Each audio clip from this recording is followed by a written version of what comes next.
ku izina ry'Imana Data na Mwana na Roho Mutagatifu. Amen. Nimuhumure bana b'Imana, dore Imana nyakuri twashuriwe na Yezu Kristu, tuyisenge. Imana mu butatu butagatifu. Mwese rero tubahaye ikaze kuri buri munsi.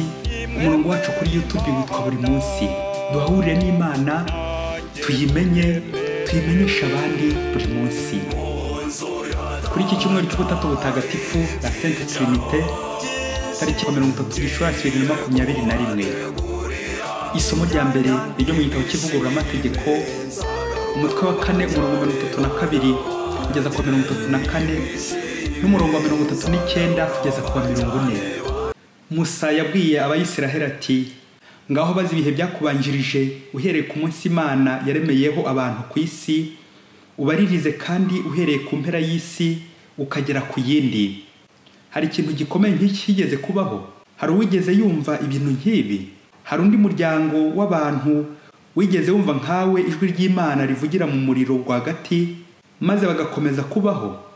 Cyangwa se hari indi Mana yigeze igerageza kwikururira ihanga hagati y'irindi ikoresheje ibyago, ibimenyetso n'ibitangaza bikaze, ikabigirisha kandi imirwano n'imbaraga n'umurego by'ukuboko kwayo n'imidugararo ikanganye, nk'uko Uhoraho Imana yanyu yabibagejeje mu Misiri mubyibonera n'amaso yanyu? Uyu munsi rero ubimenye kandi ujye ubizirikana mu mutima wawe. Uhoraho niwe Mana mu ijuru no ku isi, nta yindi baho. Urajya ukurikiza amategeko n'amabwiriza ye nkugejejeho uyu munsi, kugira ngo uzabone ubugira ihirwe wowe n'abana bawe bazagukomokaho, maze uzarambe ingoma ibihumbi mu gihugu Uhoraho Imana yawe aguhaye. Iryo ni ijambo ry'Imana. Zaburi ni 33. Hahirwa umuryango Uhoraho yitoreye ngo bimbata ye. Ijambo ry'Uhoraho ni ntagorama, n'ibikorwa bye byose bikaba indahinyuka. Akunda ubutungane n'ubutabera, isi yuzuye ineza y'Uhoraho. Ijuru ryaremwe n'ijambo ry'Uhoraho, umwuka we uhanga ingabo zaryo zose. Koko ibyo avuze byose biraba, yategeka byose bikabaho. Uhoraho aragira abamwubaha, akita ku biringira impuhwe ze. Twebwe rero twizigiye Uhoraho, niwe buvunyi bwacu n'ingabo idukingira. Ibyishimo biri mu mutima wacu niwe bikomokaho, amizero yacu akaba mu izina rye ritagatifu. Uhoraho neza yawe iraduhoreho, nk'uko amizero yacu agushingiyeho. Hahirwa umuryango Uhoraho yitoreye ngo bimbata ye. Isomo rya kabiri niryo mu Pawulo Mutagatifu yandikiye Abanyaroma, umutwe wa 8 umurongo wa 14 kugeza ku wa 17. Bavandimwe, abayoborwa na Roho w'Imana, abo nibo bana b'Imana. Kandi rero ntimwahawe roho y'ubucakara ibasubiza nanone mu bwoba, ahubwo mwahawe roho ibagira abana bishingiwe kibyeyi, igatuma dutera hejuru tuti Aba Data. Roho wonyine afatanya na roho yacu guhamya ko turi abana b'Imana. Kandi ubwo turi abana b'Imana, turi n'abagenerwa murage. Abagenerwa murage b'Imana, bityo n'abasangira murage ba Kristo, niba ariko tubabarana nawe ngo tuzahabwe ikuzo hamwe nawe. Iryo ni ijambo ry'Imana. Nyagasani Yesu nabane namwe. Amagambo mu Ivanjili ntagatifu Yezu Kristu uko yanditswe na Matayo, umutwe wa 28 umurongo wa 16 kugeza ku 20. Nyuma y'izuka rya Yezu, abigishwa 11 bajya mu Galileya ku musozi Yezu yari yarabarangiye. Bamubonye barapfukama, bamwe ariko bashidikanya. Yezu arabegera arababwira ati, nahawe ububasha bwose mu ijuru no ku isi. Nuko rero nimugende mwigisha amahanga yose, mubabatize ku izina ry'Imana Data na Mwana na Roho Mutagatifu, mubatoze gukurikiza ibyo nabategetse byose. Dore kandi ndi kumwe namwe iminsi yose kugeza igihe isi izashirira. Iyo ni Ivanjili ntagatifu. Butatu butagatifu uri Imana imwe singizwa. Bakristo bavandimwe, Yezu Kristo akuzwe. Amasomo y'uyu munsi aradufasha kuzirikana ku mateka yo gucungurwa kwacu mu iyobera ry'ubutatu butagatifu. Imana imwe mu butatu ni Imana rukundo. Turabizi mu buzima busanzwe n'umuntu asanzwe akunda icyo yahanze. Umubumbyi agakunda ibumba rye, icyo yakoze, kandi agakomeza kwita kuri icyo yakoze. Imana yo rero irenze kandi isumbije umuntu, uwo mubumbyi, kuko nyine musumbije urukundo. Imana yaremye abantu, Imana yacunguye abantu, Imana itagatifuza abantu. Imana n'urukundo. Ingingo remezo tuza kuzirikanaho muri aya masomo iragira iti dusenge Imana imwe rukumbi twahishuriwe n'umwana wa Yezu Kristo. Turi kwiga teologiya isomo bita Trinite, ubutatu butagatifu. Mwarimu yabanje kuduhabura aratubwira ati rero biragoye ko amara iminota 5 uri kuvuga kuri Trinite, ubutatu butagatifu, utarakora erezi. Tugenekereje erezi ni nk'imvugo igoretse yapfobya ndetse yarwanya cyangwa yabangamira ubumenyi nyakuri mwigamana. Ayo makosa yaba yoroheje cyangwa akomeye, ubwo muri ako kanya dutangira kugira ubwoba ko atari ngombwa noneho kuzongera gutinyuka la Trinite, ubutatu butagatifu kubuvugaho, ko nituzajya tugera aho ngaho tuzajya tubyihorera kugira ngo tutaza gukora amakosa.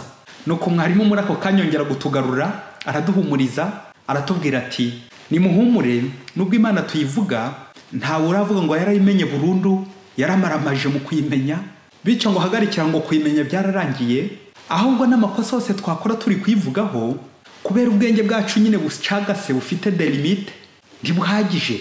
N'ubundi Imana nyirimpuhwe ikomeza no gutwihanganira kuri ayo makosa dukora, cyane cyane cyagiye tuyakora tutanabizi, cyagiye tuba dufite ubushake n'intego yo kuvugira Imana, kuyishakashaka ngo turushe kuyisobanukirwa biruseho. Nanjye rero bavandimwe, nubwo nta bumenyi buhagije mfite ku Mana mu kumenya Imana, ariko sinatinya gusaba imbabazi zaho nashobora kugoreka imvugo ku butatu butagatifu, nzirikana ko Imana nyiziho ntarayimaramaza ngo nyimenye byimbitse, ko ngikomeza gushakashaka ngo nyimenye byisumbuyeho.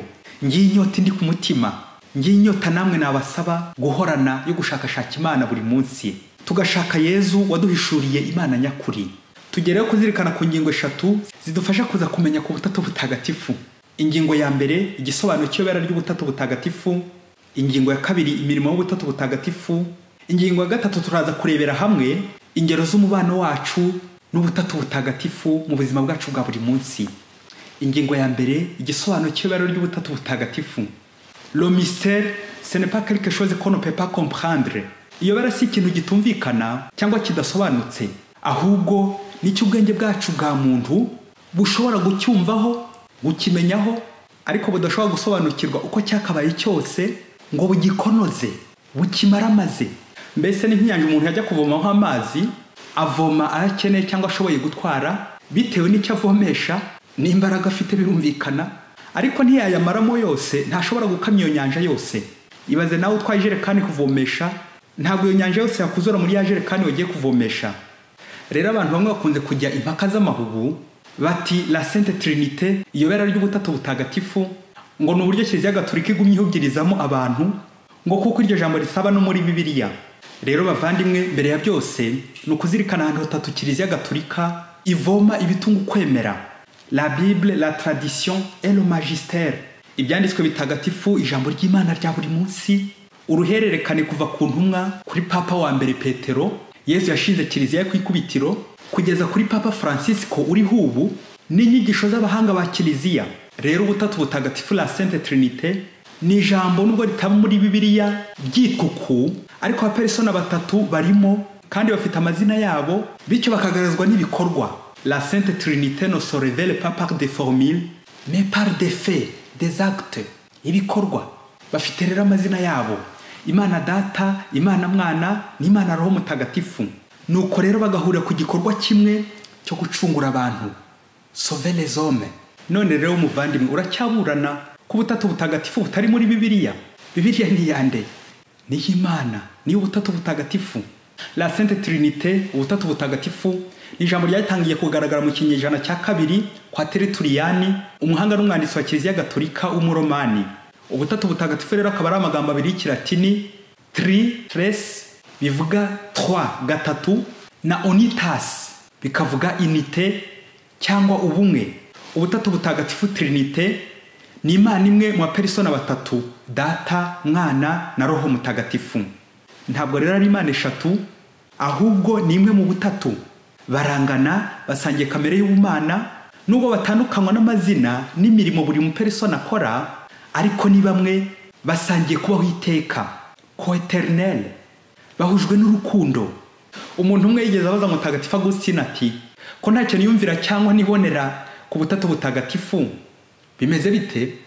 Agustin aramusubiza ati, ubona ubutatu butagatifu igihe ubona urukundo. Igihe ubona urukundo, aka kantu Yezu aragakunda. Mutagatifu Agustin akongera ati, aime et fais ce que tu voudras. Kunda maze ukora icyo ushaka. Ni rwa rurimi rwa Pentecosti, ururimi rwa Roho Mutagatifu, urukundo, l'amour. Nubwo waba warize ukaminuza muvandimwe, ukaba uzi kuvuga Igifaransa, Ibyongereza, Ibiswahili, Igitaliyani, Ikigereki, Ikilatini, Ikinyarwanda, Ikirundi n'izindi ndimi nyinshi, ariko niba utavuga ururimi rw'urukundo, niba utavuga rumwe n'ubutatu butagatifu, uri umuswa w'indani. Niba ntavuga urukundo, naba ndi umuswa w'indani. Ntabwo rero namenya Imana. Kandi kumenya Imana, kubaha Imana, nibwo buhanga nyakuri. Rero ushaka kubona Imana Data na Mwana na Roho Mutagatifu, ugomba gushaka ahantu wabona urukundo. Urukundo rwo rutuma ubutatu butagatifu bugaragara. Agustin rakerekana ubutatu butagatifu mu rukundo, mu kigereranyo aho Data ari gukunda, l'amant, Mwana agakundwa, l'aimer, na Roho Mutagatifu ni urukundo bwe, l'amour. Uko ari batatu bahujwe n'urukundo, bahuriza hamwe mu mugambi wo gucungura abantu, pour le salut des hommes. Erega bavandimwe, Imana irakomeye, twebwe ubwacu ntibyatworohera kuyumva no kuyiyumvisha. Cyakora icyo dukora n'ibigereranyo kenshi. Aka gatwe kacu rero ni gatoya. Hagomba rero Yezu, umwe mu bapersona batatu, kumanuka ngo aza tumenyeshe ubutatu butagatifu nk'uko twabizirikanye mu masomo y'uyu munsi, uhereye mu isezerano rya kera, abakurambere bacu, abahanuzi, Musa n'abandi bose bagiye batumenyesha Imana, kugera ku ndunduro Yezu ubwe akiyizira mu isezerano rishya kugira ngo tumenyeshe byimazeyo Data we twese utukunda. Mu isomo rya mbere turazirikana uburyo Abayisiraheli bakikijwe n'amahanga asenga ibyirwamana, des religions polythéistes. Musa rero umugaragu w'Imana, nyuma yo kubibutsa ibyiza byose Imana yabakoreye, uko yagiye barokora ikabakura mu bucakara, cyane cyane ubucakara bwa Misiri, arongera kubibutsa kugaruka ku isoko, ku Mana imwe rukumbi, le monothéisme, y'itegeko Abayisiraheli bagomba gukurikiza kandi bagafata mu mutwe ndetse no mu mutima. Musa yagize ati, uyu munsi rero ubimenye kandi ujye ubizirikana mu mutima wawe, Uhoraho niwe Mana mu ijuru no ku isi, nta yindi baho. Amen. Nta yindi Mana ibaho babyeyi. Umuririmbyi wa Zaburi w'uyu munsi aratwibutsa ya mvugo y'Ikinyarwanda igira iti, uwambaye ikirezi ntamenya ko kera. Akadusaba rero gukomera ku Mana no kwishimira ayo mahirwe yo gutorwa n'Imana. Ati, hahirwa umuryango Uhoraho yitoreye ngo bimbataye. Amen. Kubimbata Nyagasani, mbega byiza. Ese nanjye naba ndi mu mbata za Nyagasani? Iyo uri imbata Nyagasani, ubutatu butagatifu bukoranira iwawe. Data na Mwana na Roho Mutagatifu bakaza iwawe, bagatura iwawe, ukabaho neza. Icyo gihe rero ubu Mwana w'Imana, nk'uko twabizirikanye mu isomo rya kabiri, Pawulo ati, abayoborwa na Roho w'Imana, abo nibo bana b'Imana. Amen. Nta kintu kiza nko kuba umwana w'Imana. Ese mubyeyi, uri umukozi w'Imana cyangwa uri umwana w'Imana? Yibaze, nanjye nibaze. Naho mu Ivanjiri ho turumvamo Musa mushya, Yezu Kristo, ariwe ndunduro imenyekanisha ubutatu butagatifu ku buryo bwuzuye. Yezu uyu nguyu byabaye ngombwa ko yizira, aza mu ishusho y'abantu kandi ari Imana. Yigira umuntu ngo tumenyeshe byimaze Imana Data idukunda kandi ngo agumane natwe iminsi yose. Muri ya formule y'isakramento rya batisimu, formule y'ubutatu butagatifu, bitwibutsa ko l'autorité n'est jamais absent. L'autorité mukuru rero ni Imana, ihorana natwe buri munsi, idashobora kudusiga.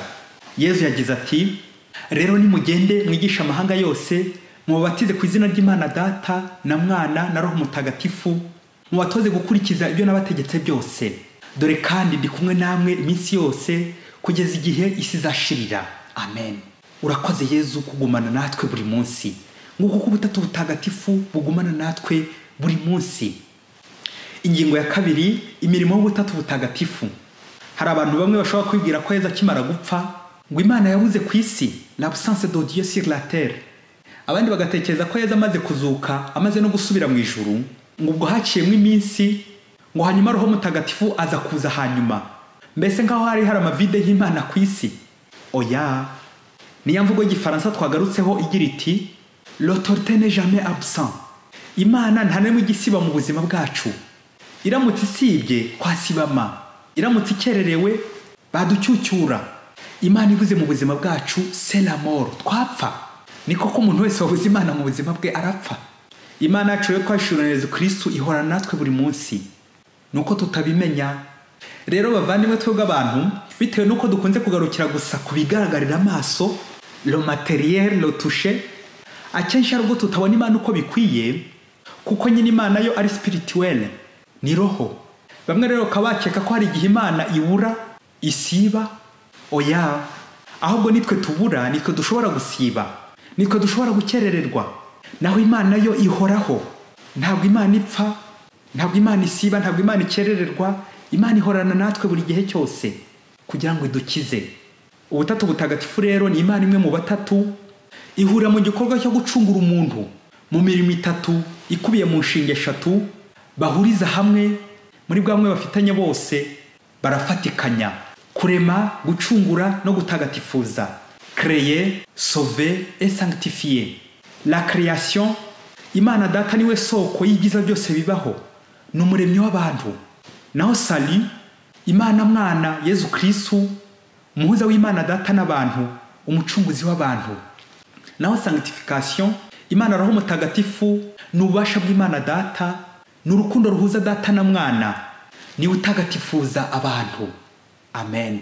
Natwe rero bavandimwe, abantu duhamagariye gushyira hamwe, twakira umukiro w'Imana, kuko umukiro wo gucungura abantu wageze ku mutsindo wawo, kuko buri mupersona arawitangira, bose hamwe bagafatikanya, ntawe usigana undi cyangwa ngo joro undi, ntawe usigana cyangwa arushwana n'undi, nk'uko abantu twebwe ku isi tubikora, kurushanwa, guhangana. Izo karikire rero ngo ninde ukora cyane, ngo ninde urusha undi, ngo ninde uvunika kurenza undi, ibyo ni ibivugwa iwacu kubera runtu tugira. Naho ku Mana ho ni ubumwe gusa buharangwa. Nta mwiryane, nta busumbane bo mu butatu butagatifu. Ibyo ni ibibera mu bantu. Umunsi umwe hirya kure muri Afurika, abagabo batatu bapataniye kubaka inzu mu byumweru bitatu, gatatu. Uwa mbere twakwita théoricien cyangwa entrepreneur, uwapataniye inzu kandi utanga amabwiriza yuko imyubakire izagenda. Ubwo rero yakoreshaga ubwenge bwe ngo atange ibitekerezo kuri ya nzu. Uwa kabiri technicien à la pratique, uwo yari maçon, umufundi. Uwa gatatu ni mécanicien, wa wundi nawe ukoresha ingufu physique, ariyo twakwita umuyede maçon. Mu cyumweru kimwe rero inzu yari igeze kure, imirimo iri kugenda neza. Nuko mu cyumweru cya kabiri wa muyede uko yabishyiragamo ingufu zose n'ishyaka ryinshi mu gutera no guhereza umufundi, nuko abandi bantu batambukaga bakamukomera amashyi, bakamushimagiza kubera ubwo buryo butangaje yaherezaga n'ishyaka ryinshi. Nuko abantu bamwe begera wa mufundi baramubwira bati, utaye agaciro, birarangiye rero. Entrepreneur naza, wa muteoricien agasanga uyu muyedi bari kumushimagiza gutya mukomera amashyi, arahita kwirukana, kuko uyu muyedi turabona ari uri gukora cyane bishimishije. Wa mufunda byumvise yimurya mu bwonko, niko guhimba amayeri abwira wa muyedi ati, turaba duhagaritse rero imirimo, tuzongera gusubukura imirimo y'icyumweru, nzagutumaho. Ubu ugiye kuruhuka gato, nzagutumaho. Nuko imirimo yose wa mufunda yihambaho, agambiriye kugira ngo asarure rya kuzo nawe, ariko biranga, iramushengura. Uwapataniye inzu habura iminsi 3 ngo ya nzu bayimurike, we yibwiraga ko byarangiye nta gisigaye, araza agera kuri terasi anga yanzu itaruzura. Wa mufundi atangira kumuregera umuyedi ko yamucitse, akagenda namwibye, yagize gutya, atwiba ibikoresho arangije aracika. Nuko entrepreneur arakara cyane arabisha, nibwo afashe umugambi wo gukora ya mirimo y'umuyedi ngo arebe ko basunika ya nzu, bityo bayimurike vuba batabanyuje mu ijisho. Nuko rero igitangaje, yashyira agacanga gato ku gikarayi, agahita yihutira gukaraba nk'umusirimu wese, ngo umucanga uri kumwanduza. Kubera kandi gushaka kwihuta ngo muri cyanzu vuba, ibyo bubatse hutihute ntibifate, bikongera bigahirima. Ku munsi wa nyuma bagiye kuyimurika, ya nzu yose yikubita hasi iragwa, kubera ya hutihute nyine byari bihumye, ngo no kugira ngo badasebada. Muvyeyi, ibaze nawe icyo gihombo, ibyumweru 3, abo bagabo 3, icyo gihombo cyose bagize n'izo mvune. Kubera iki? Amabwire, kumva amabwire. Rero bavandimwe, mu kubaka inzu hazamo ibitekerezo by'ubwenge, hakazamo ibikorwa by'ingufu n'ubundi bujyanama. Ibitekerezo n'ingufu ibyo byose byakoranye biri hamwe, inzu irakomera, inzu yuzura neza. Rero muvandimwe, ntukiyemere ngo warize waraminuje, ngo ntugikeneye abagufasha, ntugikeneye kumenya iby'Imana. Buri wese ku isi agira uruhare mu kubaka inzu, mu kubaka isi, mu kubaka kiliziya, mu kubaka urugo, mu kubaka umutima. Rero nta kamaro ubaho, ntukigire bamenya, kuko nta kamaro ubaho ku isi. Buri wese rero akenera imbaraga z'abandi. Entrepreneur agakenera umufundi, umufundi agakenera umuyedi, bose bakuzuzanya. Umunyarwanda yise umwana we ati ntawigira. Rero bavandimwe, ntawihaza. Bana b'Imana, mu butatu butagatifu nta shyari ribamo, nta macenga abamo, nta marushanwa abamo mu byubahiro. Icyabo huzuye ubumwe mu mikoranire myiza, bityo muri ubwo bumwe bakuza umugambi wabo wo gucungura abantu. Nubwo umugambi uvunanye, ariko bashyika ku musozo kubera ubumwe, urukundo. Ngiyo inzu ubutatu butagatifu buhurizaho bakayuzuza: kurema, gucungura no gutagatifuza, abantu bakabaho neza. Ingingo ya 3, ingero z'ubutatu butagatifu mu buzima bwacu bwa buri munsi. Nk'uko twabivuze haruguru, urukundo niryo zingiro ryo kumva ubutatu butagatifu. Umukristo rero ufitemo urwango, ishyari, ubugome, ubuhendanyi n'izindi ngeso mbi zose, ntiyashyikira iyobera ry'ubutatu butagatifu. Iri yobera nyine rishingiye ku rukundo. Kuvuga rumwe n'ubutatu butagatifu ni ukuvuga mu rukundo. Imana n'urukundo. Akenshi ari ubwo twibeshya mu myumvire yacu ya muntu, ya kimuntu, tukagira ngo ni Imana eshatu dusenga, ngo kandi zitandukanye. Akaba umuntu wigeze gutera igisingizo muri charismatique ati ndagusingiza Mana Data, ariko Imana Mwana ikomeze inyihanganire, ngiye kugeraho mu kanya. Nuko ageza ku gisingizo cya Yezu, akongera ati ndetse n'Imana Roho Mutagatifu n'indakarire, ntigire ishyari, ndi hafi nawe kugeraho maze ngusingize. Ye baba we, muvandimwe, nta shyari riba mu butatu butagatifu, kandi bunze ubumwe. Ibyo umwe akoze abafatikanyije n'abandi, barasengwa kimwe, bagasingizwa kimwe, ntawe urakariye undi. Impamvu twebwe abantu ibikorwa byacu bitagera ku musozo, umwanzi akabicamo igikuba, ni ishyari tugira, n'urwango. Atarandushije we, arangiranye we, urwo n'urwango n'ishyari bituvangira. Rero bavandimwe, nk'uko ubutatu butagatifu ari urukundo, n'ubuzima bw'umukristo bugengwa n'ubutatu butagatifu bwakagombye kuba urukundo. Duhura kenshi mu masengesho n'ubutatu butagatifu mu buzima bwacu bwa buri munsi, tukagengwa nabwo. Reka rero bavandimwe dusoreze nko ku ngero 5 muri nyinshi duhuriramo n'ubutatu butagatifu mu buzima bwacu bwa buri munsi. Icyambere, ikimenyetso cy'umusaraba, signe de la croix, nk'urufunguzo rw'isengesho mu gutangira no mu gusoza. Ikimenyetso cy'umusaraba rero, ndetse no kubatemera, hari ubwo agira cya ukabona ko ikimenyetso cy'umusaraba nk'umukino ugiye gutera penalty, umuntu ugiye kurya, umuntu ugiye gukora igikorwa runaka, umuntu abonye ibintu bitari bikwiye biri kuba scandal, agahita akora nk'ikimenyetso cy'umusaraba. Nubwo yabatemera bwose, ariko icyo kimenyetso cy'umusaraba byibuze kimwibutsa ko Imana ibaho, nubwo yaba atabizi ko Imana ikora. Icya kabiri, umugisha. Iyo umusaseridoti atanga umugisha, abikora mu izina ry'ubutatu butagatifu. Aha gatatu, doxology, mu isengesho rya Hubaha Imana Data na Mwana na Roho Mutagatifu.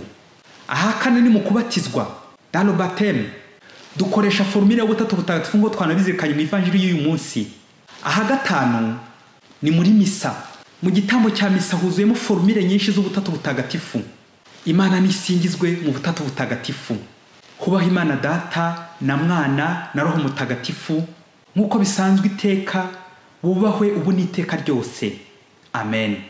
Na n'ubu rero igitangaje, nk'uko natangije n'ikimenyetso cy'umusaraba mu butatu butagatifu, rwa rufunguzo rwo kwiyambaza ubutatu butagatifu, na n'ubu ngiye gusoresha n'ubutatu butagatifu, umugisha. Bavandimwe, mbaragije mwese ubutatu butagatifu, ineza y'umwami wacu Yezu Kristo, n'urukundo rw'Imana Data, n'ubusabane kuri Roho Mutagatifu bihorane namwe. Amen. Imana ibahe umugisha. Imana Data na Mwana na Roho Mutagatifu. Amen. Padiri Masumbuko Ladislas wa Diocese ya Cyangugu. mu nzu ya data ibyicaro byinshi ngiye kubategurira imyanya nimwishime nzagaruka mbajyane